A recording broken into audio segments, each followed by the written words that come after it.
ఆయన వానలు మెండుగా కురిపించును. హల్లెలూయా. దేవుడు మనల్ని మెండుగా ఆశీర్వదించేవారు. కొదవలో ఉన్నారా, లేమిలో ఉన్నారా, అవసరతలో ఉన్నారా? దేవుని వాక్యం సెలవిస్తుంది, దేవుణ్ణి ఎవరైతే అడుగుతారో, ఆయన నామమున విశ్వాసంతో ఎవరైతే ప్రార్థన చేస్తారో దేవుడు వారిని మెండుగా దీవిస్తారని, మెండుగా ఆశీర్వదిస్తారని. నమ్మకమైన వానికి మెండైన దీవెనలు కలుగును అని రాయబడింది. కొన్నిసార్లు మన జీవితంలో సమృద్ధి అనుభవించకపోవడానికి కారణం దేవుణ్ణి అడగకపోవడమే. మనకి ఏదైతే కొదువుగా ఉందో అది మనం దేవుని దగ్గర అడిగితే దేవుడు ఎవరిని గద్దెంపక అందరికీ ధారాళంగా ఇచ్చువాడని.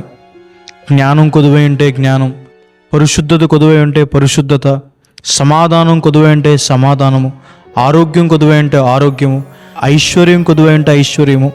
మనకి ఏది కొదువై ఉందో అది మనం దేవుని దగ్గర అడిగితే దేవుడు మనల్ని మెండుగా దీవిస్తాడని. ఆయన సర్వాధికారి, సర్వశక్తిమంతుడు, ఆయనకు అసాధ్యమైంది ఏది కూడా లేదని.